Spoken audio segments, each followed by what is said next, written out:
y les saludo a todos los que nos siguen a través de las redes sociales, nuestros perfiles en las redes sociales. Desde la Agencia Cubana de Noticias tenemos el gusto de entrevistar al profesor Ricardo Palen, decano de la Facultad de Ciencias Económicas de la Universidad de Buenos Aires, quien ha accedido a esta entrevista exclusiva y nosotros pues le damos la bienvenida. No, yo les agradezco a ustedes muchísimo. Estamos hablando de temas de contabilidad, pero la contabilidad, profesor, usted decía, en un concepto totalmente diferente. ¿Por qué?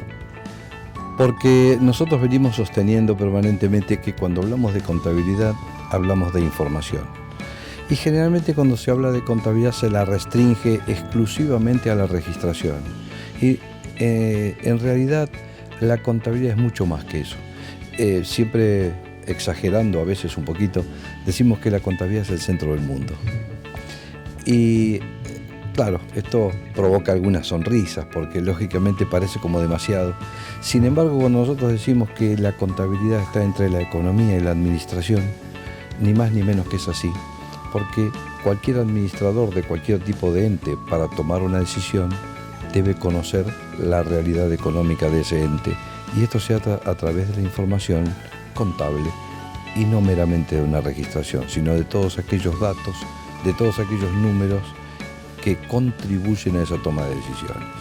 Sin embargo, profesor, usted decía que el hecho de poder cambiar el entendimiento de la contabilidad mucho más allá de esos conceptos tradicionales es bien complejo, bien difícil.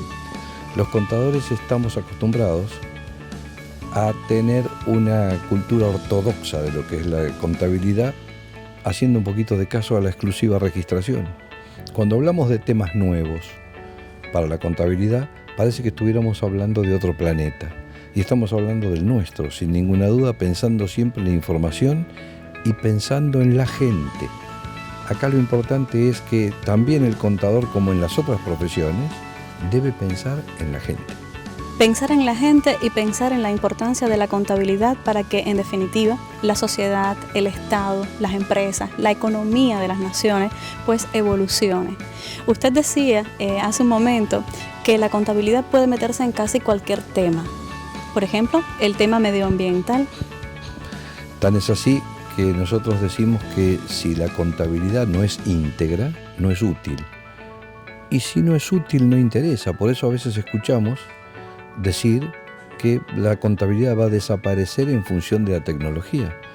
Nada más errado que eso, porque en realidad la idea, ni más ni menos, es que el contador lo que debe hacer es introducir en la máquina todo lo que ella tendría que hacer, pero el que piensa es la persona humana, es decir, la que piensa es la persona humana, no la máquina. La máquina va a hacer lo que nosotros le digamos. De ninguna manera podemos pensar que la máquina piensa. La máquina ejecuta. Esto sería lo mismo que decir que del siglo XIX para atrás podíamos decir que la pluma y la tinta iban a desaparecer en cualquier momento porque iba a aparecer una máquina de escribir, lo cual es absurdo. ¿Cómo puede esa contabilidad eficiente, esa contabilidad confiable, ayudar a la soberanía de nuestros pueblos? La ayudan sin ninguna duda. Nosotros como profesionales no podemos mirar para otro lado en este tema y decir lo que corresponde. En el caso que nosotros venimos diciendo, tiene que ver con que si la contabilidad no es íntegra, si la contabilidad no es confiable, no es útil. Y así como no es útil, por supuesto no se puede medir una administración sustentable. Y lógicamente eso atenta, en caso de no ser así, contra la riqueza y por ende la soberanía de nuestros pueblos. Cuba incluso le dio a usted un título referente al tema medioambiental, la contabilidad en el tema medioambiental. ¿Cuál es el título? Sí, la Asociación Nacional de Economistas y Contadores de Cuba en el año 2017 me honró con el título de pionero en contabilidad ambiental en Latinoamérica. Y esto tiene que ver con la insistencia nuestra desde el año 1992 en el registro, medición y evaluación de los recursos naturales en la contabilidad. Un tema que, según comentaba anteriormente, es visto con mucha sorpresa donde quiera que usted llega con el tema. Es decir, los espectadores, el auditorio, generalmente se cuestionan, bueno, espérese, la contabilidad y los recursos naturales, la medición, y hay un poco de desconfianza en el tema. Claro, hay desconfianza desde el punto de vista del cómo, es decir, de cómo lo habremos de hacer. Y cuando nosotros planteamos la necesidad de que esto sea así, tenemos que pensar en, sobre todo, muchos de nuestros países latinoamericanos que otorgan en concesión sus recursos. Es decir, cómo se fija el monto a pagar por cada empresa para la concesión y explotación de ese recurso.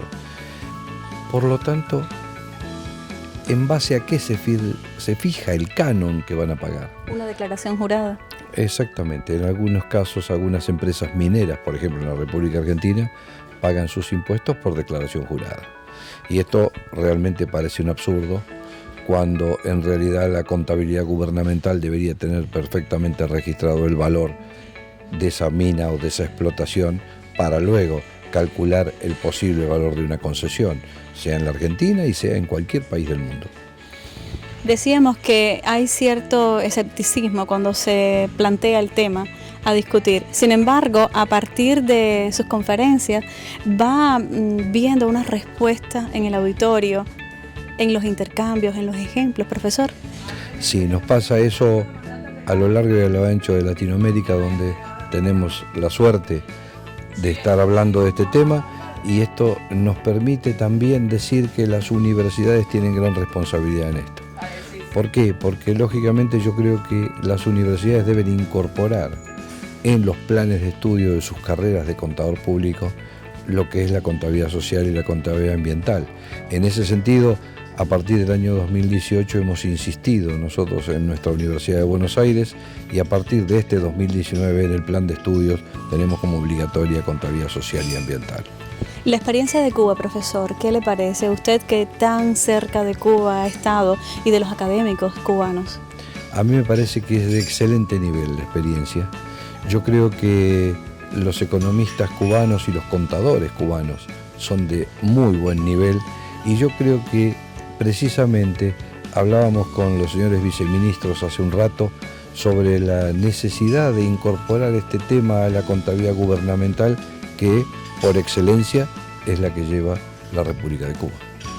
Entonces, el regreso a Cuba. En cualquier momento, me decía la exdecana de la Universidad de La Habana, Mirna Ricard, que quería que diéramos una charla o una reflexión, como yo digo siempre, para los estudiantes y profesores de la universidad, así que no se van a salvar de mí muy pronto. Muchísimas gracias al profesor Ricardo Palen por esta entrevista exclusiva que nos ha concedido a la Agencia Cubana de Noticias. Usted síganos a través de nuestros perfiles en las redes sociales.